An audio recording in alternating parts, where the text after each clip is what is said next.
Sabi ko sa inyo, inigayod ang asawa ko. Maayo lang ganda talaga ni magsugo sa akin. May package naman siya na pinakuha sa akong didi sa Gaisano.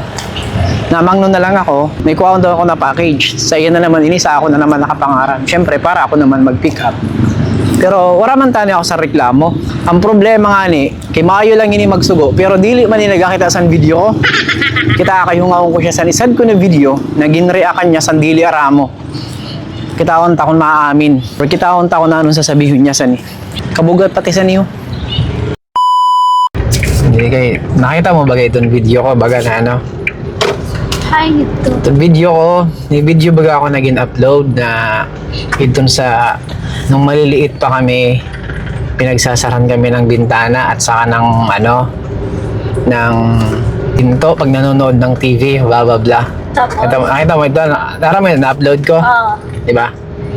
Tapos ano nga ko, kasi majority sa reaction dito sa mga tao is ha-react.